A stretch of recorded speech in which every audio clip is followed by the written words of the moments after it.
कमर दर्द भाई आपको भी होता होगा और आप भी हमारे समान ही सोचते होंगे कि आसान सी बीमारी है, थोड़ा सा कुछ तेल लगाएंगे, थोड़ा सा एक्सरसाइज ऐसी ऐसी करेंगे और सही हो जाएंगे। अगर आप ऐसा सोच रहे हैं तो रुक जाइए, ये आसान सी या ऐसी सरल सी बीमारी नहीं है, बार बार हो जाती है। तो इस बारे में किसी डॉक्टर से बात करना बहुत ज़रूरी है। तो हम जब बुरहानपुर में डॉक्टर मुफज्जल बोहरा जी के पास आए हकीमी हॉस्पिटल में, तो हमने सोचा कि आज डॉक्टर साहब से पूछते हैं कि जो बैक पेन है क्या ये सरल सी बीमारी है या कठिन भी हो सकती है। सर सबसे पहले तो आपका बहुत बहुत स्वागत है और साथ ही हम शुक्रगुजार हैं क्रावोस फार्मास्यूटिकल के इस हेल्थ अवेयरनेस कैंपेन के, जिसमें हमारे दर्शक जो हैं आप लोगों से मुखातिब हो जाते हैं और उनकी समस्याओं का जो है समाधान आप लोग बता देते हैं। तो ये जो बैक पेन है क्या ये वास्तव में आम बीमारी है या गंभीर भी रूप ले लेती है? देखिए, मैं आपको बता दूं कि जो कमर दर्द है ये बहुत ही कॉमन बीमारी है और लगभग 95% लोगों को, जितने भी लोग हैं दुनिया में, 95% लोगों को कभी ना कभी किसी ना किसी स्टेज में कमर दर्द प्रायः हो जाता है। ये ऐसी कोई बीमारी नहीं है कि आप कहें कि बच्चों की बीमारी है, बूढ़ों की बीमारी, ये सारी ही एज में कॉमन है। ऑलमोस्ट मेरे क्लिनिक में मैं सभी वर्ग के लोगों को इसमें पाता हूँ कि कमर दर्द से आते हैं। और ये मैं आपको बता दूं कि दूसरी ऐसी बीमारी है, सेकंड नंबर की पोजीशन है इसकी, जिसमें मरीज़ को डॉक्टर से मिलना पड़ता है और उसको दिखाना पड़ता है, इतनी कॉमन है। लेकिन एक बात इसमें एक अच्छी बात यह है कि अमूमन ये अपने आप ही ठीक हो जाती है। ज़्यादातर लोगों में ये विद इन अ वीक आप अगर रेस्ट करते हैं या फिर कोई गोली दवा लेते हैं या कुछ तेल मालिश वगैरह लगा के ये अपने आप ठीक हो जाती है। लेकिन एक बात ये भी है कि करीबन 30 से 40% लोगों में 6 महीने से 1 साल के भीतर ये वापस ये आती ज़रूर है। और इस बीमारी के लक्षण इस प्रकार होते हैं कि आगे झुकने में या फिर आगे चलने में जकड़न करीबन आती है। मनुष्य को एक वरदान मिला है कि हम 2 पैरों पे चल सकते हैं, मतलब हम इरेक्ट पोस्चर है हमारा। अब इस इरेक्ट पोस्चर में चूँकि सबसे ज़्यादा जो हैवी लोड पड़ता है वो आपकी कमर पर ही आता है, और जब हम आगे झुकते हैं तो हमारे शरीर का करीबन 3 से 4 गुना वज़न हमारी कमर पे आता है। तो इसलिए ये बहुत कॉमन है कि इतना कॉमन बैक पेन है जी। तो जब ये शरीर में इतनी भूमिका है इस कमर की, तो सर इसका ये जो दर्द है तो फिर इससे बचने के भी तो कुछ उपाय होंगे ना, कि मतलब इतनी प्रॉब्लम आए ही नहीं किसी प्रकार से? जी, जैसा कि मैंने बताया कि कमर आगे झुकने पे करीबन 4 से 5 गुना अपने शरीर का वज़न हमारी कमर पर आता है। तो अमूमन वज़न उठाने का तरीका ही इसका सही बचाव है। चूँकि हम लोग आगे झुक के वज़न उठाते हैं, वज़न अगर आप नहीं भी उठा रहे हैं, कोई एक पिन भी भले आप आगे झुक के उठा रहे हैं, तो आपके वो वज़न तो आपके कमर पे आना ही है, क्योंकि जो बॉडी पोस्चर के हिसाब से उस पर वज़न आता है। तो आप कोई भी सामान उठाने के लिए अपनी कमर को हमेशा स्ट्रेट रखें, घुटना मोड़ते हुए नीचे बैठ जाएं और उस घुटने पर वज़न लेकर आप कोई भी वज़न उठाएं। क्योंकि अगर आप बैक पर वज़न डालेंगे तो वो बैक कभी ना कभी आपकी नस दबने का कारण हो सकती है।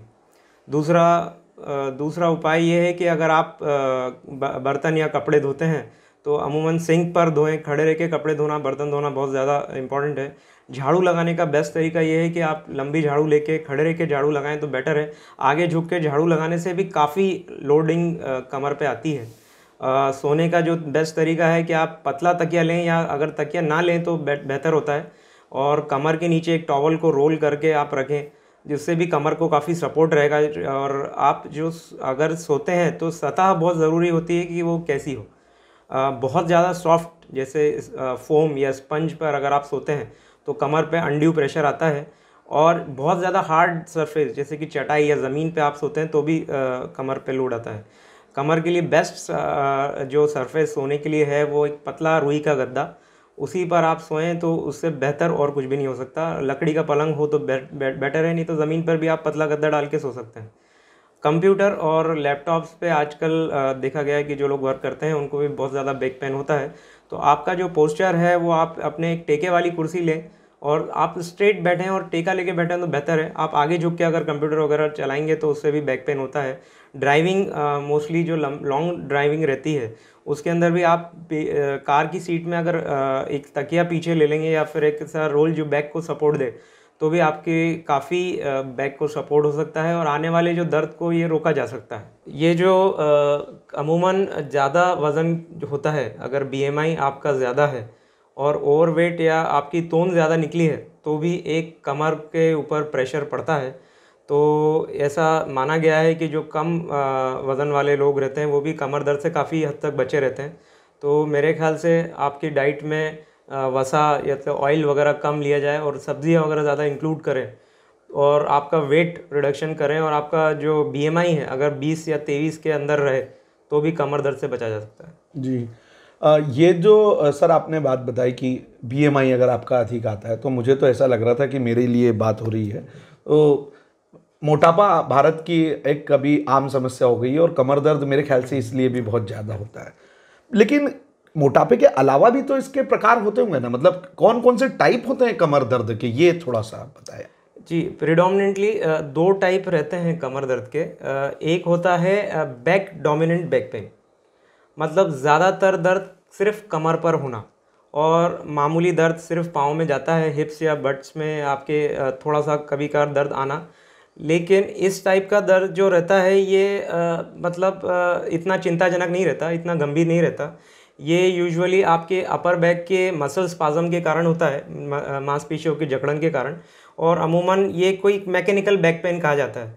ये अमूमन आपके कोई वज़न उठाने से या झटका लगने से कमर पे ये हो जाता है और ये एक सडन ऑनसेट होता है, फटाक से चालू होने वाला और जल्दी एक हफ्ते में थोड़े दिनों में सही भी हो जाता है, एक हफ्ते में रिलीव हो जाता है, कुछ गोलियां खाने से या आपका दर्द ये अपने कुछ मालिश वगैरह करने से, मलहम लगाने से ये अपने आप रिलीव हो जाता है। हाँ। ये इस टाइप का जो बैक पेन होता है, इसमें शुरुआत हम लोग रेस्ट देने के लिए ही कहते हैं मरीज़ को, और उसको ये कहा जाता है कि अभी पहले की सिस्टम में इस रेस्ट का ज़्यादा कहा गया था, बेड रेस्ट का बोला जाता था, लेकिन आज के सिस्टम में कहा जाता है कि कंप्लीट बेड रेस्ट ना किया जाए। कंप्लीट बेड रेस्ट आपके कमर दर्द के लिए ज़्यादा नुकसान होता है। अच्छा।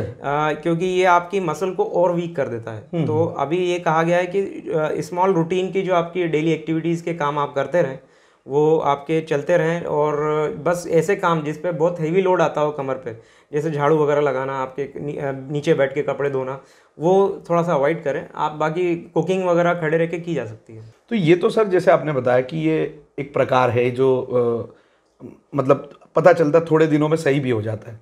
क्या इसके ऐसे भी कोई प्रकार हैं जो ये गंभीर हो जाते हैं और डॉक्टर की उस समय ज़रूरत पड़ती है? जी, इसका दूसरा प्रकार होता है अगर जो ज़्यादातर दर्द आपके पैरों में आ रहा हो, अगर आपके हिप से रेडिएट हो गए, मतलब चमक मारते हुए अगर आपका वो दर्द पैरों की ओर जा रहा हो, या पैरों में झुंझुनी आ रही हो, चलने में पैर में भारीपन लग रहा हो, आप 100 मीटर से कम चलने के बाद आपको बैठना पड़ता हो, या फिर आपकी पैरों में एकदम ऐसी दर्द होना जिससे चलना ही मुश्किल हो जाए, जी, ये अमूमन सियाटिका कहलाता है। इस तरीके की सियाटिका दर्द कहा जाता है, और ये होता है आपके डिस्क प्रॉब्लम की वजह से। ये जो डिस्क प्रॉब्लम है, ये आपकी एक गद्दी रहती है जो मनकों के बीच में एक शॉक एब्जॉर्बर का काम करती है। वो अगर खसक कर पीछे नसों को दबाने लगे और उन पर प्रेशर आने लगे तो होता है ये अमूमन, और आपकी जो फर्दर एक्टिविटीज़ को आपकी नसें सपोर्ट नहीं करती, तो ये काफ़ी डिसेबिलिटिंग भी होता है। आपको मतलब रेस्ट करना पड़ सकता है, तो आप लंबा काम नहीं कर सकते, लंबा चल नहीं सकते। इस तरीके के अगर लक्षण आपको आते हैं तो तुरंत मेडिकल या फिर डॉक्टर के साथ आपको कंसल्ट करना चाहिए। जी, तो ये तो हो गई सर चिंताजनक स्थिति। लेकिन कमर दर्द को जो आम इंसान है वो गंभीर लेता नहीं है, जैसा कि अभी आपने बताया एक पहला प्रकार था जो ऐसा आसान सा है और थोड़े दिनों में सही हो जाता है, फिर ये उससे चिंताजनक स्थिति। क्या इससे भी कोई चिंताजनक स्थिति कमर दर्द में पहुंच जाती है क्या? जी बिल्कुल, इसमें कुछ रेड फ्लैग स्थिति बोलते हैं जी, ऐसी स्थिति जो एटमोस्ट डेंजरस है। ओह, वो एक स्थिति आती है जिसमें आपके मतलब लेटरिन या पेशाब करने में रुकावट आना। अच्छा, अगर आपके कमर दर्द के दौरान ये चीज़ आपको रहता है कि आपको लगता है कि आपके बॉल मूवमेंट्स या आपके मोशन पास नहीं हो पा रहे हैं, या आपकी बैठक की जगह पे झुंझुनी आना, ये काफ़ी गंभीर स्थिति है, इसे कॉर्डा इक्विना सिंड्रोम कहते हैं। इसके लिए तुरंत सर्जरी की ज़रूरत होती है, इमरजेंसी का काम है। मतलब सर्जरी कराना पड़ेगा। हाँ, इमरजेंसी सर्जरी की जानी पड़ती है। सर्जरी तो खैर ठीक है, लेकिन इसमें इमरजेंसी आपको जल्दी से जल्दी वहाँ पहुँचना होता है, अथवा आपका दोनों पैर में लकवा मार सकता है इस स्थिति के अंदर। दूसरी स्थिति होती है इन्फेक्शन वाली स्थिति। अगर आपकी रीढ़ के आपके कमर दर्द के साथ आपको बहुत तेज़ बुखार हो तो भी आपकी रीढ़ की हड्डी में इन्फेक्शन कारण हो सकता है, और इन्फेक्शन का कारण ट्यूबरक्लोसिस या फिर कोई भी स्ट्रेप्टोकोकल इन्फेक्शन या स्टाफाइलोकोकल इन्फेक्शन, ये भी एक बहुत गंभीर स्थिति है। अगर बहुत तेज़ आपको बुखार आ रहा हो तो आप तुरंत अपने मेडिकल डॉक्टर्स के पास तुरंत जाएं।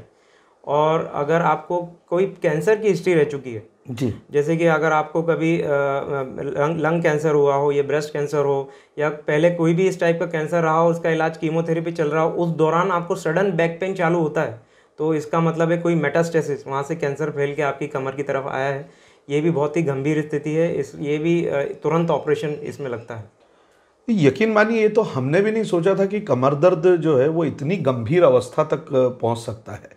और अगर इतनी गंभीर अवस्था तक कमर दर्द पहुंच सकता है तो बहुत खतरा भी पैदा कर सकता है। तो सर ऐसे में कोई मेडिसिन होगी जो व्यक्ति घर पे ले सकते हैं और अपने इस कमर दर्द को ख़त्म कर सकते हैं? देखिए, prevention is better than cure. जैसा कि मैंने कहा कि ये कमर दर्द के लिए बहुत इम्पॉर्टेंट है कि आप जो भी कार्य करने में जो कमर दर्द आपका बढ़ रहा हो वो आपको बिल्कुल नहीं करना है। जैसे कि आगे झुक के वज़न उठाना, झाड़ू वगैरह करना, ये आप तुरंत रोक दें। कोई भी हैवी लिफ्टिंग, हैवी वज़न कमर पे ना आए, इसका ख्याल रखें। और आप अभी लंबा चलना भी थोड़ा सा स्थगित कर दें। घर के अंदर रूटीन जो छोटे मोटे काम है वो आप कर सकते हैं, लेकिन जो लंबे दूरी तक चलना भी इसके लिए हानिकारक हो सकता है। और अगर आप इसका कारण जानने की कोशिश करें कि कमर दर्द क्यों हुआ आपको, अगर वो कारण आपको पता चल जाए तो आप इसको घर पे ही ठीक कर सकते हैं। उस कारण को आप अवॉइड करें और उन चीज़ों को, उन प्रक्रियाओं को अवॉइड करें तो आप इस कमर दर्द आसानी से ठीक हो सकता है। हाँ, इसके लिए काफ़ी मेडिसिन भी आती हैं जो मसल रिलैक्सेंट मेडिसिन होती है, लेकिन अमूमन मैं ये आपको सलाह नहीं दूंगा कि आप वो घर पर अपनी मर्ज़ी से इस्तेमाल करें। प्लीज़ आप मेडिकल प्रैक्टिशनर्स को ज़रूर दिखाएं और उनकी निगरानी में ही ये गोलियाँ लेनी ज़रूरी है। ये बात तो बिल्कुल सही बता दी है कि मेडिसिन जो है घर पे बिना डॉक्टर के जो है आप दवाइयाँ न लें। लेकिन सर जो आपने ये कारण बताया कि ये बहुत जो चिंताजनक स्थिति वाला कमर दर्द है, तो मुझे लगता है कि इसमें तो फिर सर्जिकल ट्रीटमेंट होता होगा। तो वो सर्जिकल ट्रीटमेंट के लिए मतलब किस प्रकार से होता है, क्या होता है, ये थोड़ा सा बताएं। देखिए, अगर जो दूसरे टाइप का दर्द मैंने बताया जिसमें पाँव में दर्द आता है, पाँव में झुंझुनी आती है, चलने में पैर भारीपन लगता है, और अगर आपको 100 मीटर के अंदर चलने पर के बाद पहले ही आप बैठना पड़े और कमर दर्द आपका बहुत तेज़ी से बढ़ जाए, तो ये गंभीर स्थिति है। इसके अंदर अमूमन एक्सरे करने में भी हमें कुछ प्राप्त नहीं होता, कुछ दिखता नहीं है, इसलिए डायरेक्ट एमआरआई पर ही कभी कभार हमको रिलाई करना पड़ता है, और एमआरआई करके ही हमें मालूम पड़ता है कि इसका इलाज क्या हो सकता है। अगर एमआरआई में आपकी जो नस है वो 50%, एक हम लोग बॉर्डर लाइन मानते हैं कि 50% से कम दब रही है, तो गोली दवा और रेस्ट और कुछ इंजेक्शंस जो एंटी इन्फ्लेमेटरी इंजेक्शंस वगैरह रहते हैं उससे अमूमन ये ठीक हो जाता है। लेकिन 50% से ज़्यादा अगर आपकी नस दब रही है और आपकी गद्दी पूरी तरीके से बाहर निकल के नस को दबा रही है, उस स्थिति में सर्जरी के अलावा कोई ऑप्शन नहीं बचता है। और लोग जो आजकल कमर दर्द की सर्जरीज़ के बारे में काफ़ी भ्रांतियाँ हैं। लोग सोचते हैं कि इससे हम उन्हें परमानेंट लकवा लग जाएगा या वो पैरालाइज हो जाएगा उनको, ऐसा बिल्कुल नहीं है। आजकल जो टेक्निक्स हैं उसके अंदर इस टाइप की कोई साइड इफ़ेक्ट्स नहीं होते। उस गद्दी को निकालने, जो गद्दी को नस दबा रही है, अगर वो गद्दी आप निकाल लेते हैं तो आपकी नस बिल्कुल फ्री हो जाएगी और फटाफट जल्दी ठीक हो जाएगा। लेकिन सर्जरी का यही है कि जितनी जल्दी हो सके वो करना होती है, अगर वो इंडिकेटेड है तो। अगर जितना हम लेट करेंगे तो कभी कभार ऐसा होता है कि वो जो नस है वो परमानेंट डैमेज हो जाती है, बिल्कुल ख़त्म हो जाती है, तो फिर सर्जरी के बाद भी उसमें ठीक होने की गुंजाइश काफ़ी कम होती है। तो इसलिए अगर आपके डॉक्टर आपको कह रहे हैं कि आपको सर्जरी की ज़रूरत है तो तुरंत आपको सर्जरी करनी ही चाहिए और करवा ही लेनी चाहिए, ताकि आगे वो परमानेंट डैमेज ना हो जाए और इस स्थिति में ना चली जाए कि वो सर्जिकल ऑप्शंस भी खत्म हो जाए इसमें। जी, तो सर जो आपने बात बताई, तो दर्शकों एक तो भ्रांतियों पर न जाएं, पहली चीज़। दूसरा सर, सर्जिकल जो आपने इसका पोर्शन बताया हमको, तो एमआरआई होती है, एक्सरे होता है, फिर उसकी सर्जरी होती है। डेफिनेटली ये सारे काम जो हैं खर्चीले काम हैं, तो इसके लिए फिर कुछ व्यवस्थाएं किस प्रकार से व्यक्ति मैनेज कर सकता है? जी, सर्जिकल प्रोसेस थोड़ी महंगी तो होती है बिल्कुल, लेकिन हमारे यहाँ पर एक आयुष्मान योजना चालू है, प्रधानमंत्री आयुष्मान योजना, जिसकी वजह से ये बिल्कुल मुफ्त ऑपरेशन होता है हमारा। अगर उनके पास आयुष्मान कार्ड है तो हम लोग इसका कम्प्लीटली फ्री इलाज करते हैं। जो गद्दी है उसको फ़ौरन निकाल लिया जाता है, जो मिनिमल अप्रोच सर्जरी से इसे किया जाता है। यहाँ तक कि पूरी सेफ्टी प्रिकॉशंस के साथ ये होता है, और इवन मरीज़ को जाने तक के 10 दिन बाद तक की गोली दवाइयाँ बिल्कुल मुफ्त मिलती हैं इस योजना से।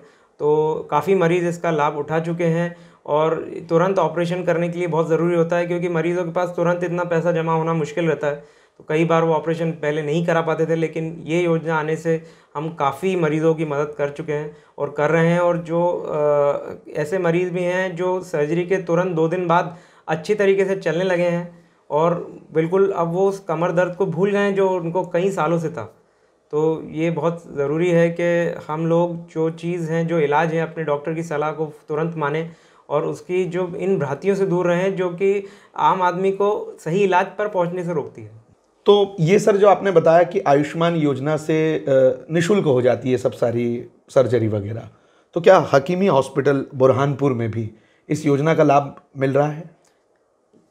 जी बिल्कुल, इस योजना का लाभ हमारे यहाँ अवेलेबल है, और पिछले 2 या 3 महीने में हमने काफ़ी सर्जरीज़ बैक पेन की हैं, और काफ़ी लोगों को रिलीफ हुआ है इससे, और हमें अच्छे रिजल्ट्स मिल रहे हैं, और हम आगे भी देख रहे हैं कि इस तरीके की सर्जरीज़ हम कर सकें। जी, तो आप भी अगर इस प्रकार के दर्द से पीड़ित हैं और गंभीर अवस्था में हैं, तो आप बुरहानपुर में हकीमी हॉस्पिटल में डॉक्टर साहब से सेवा का लाभ ले सकते हैं।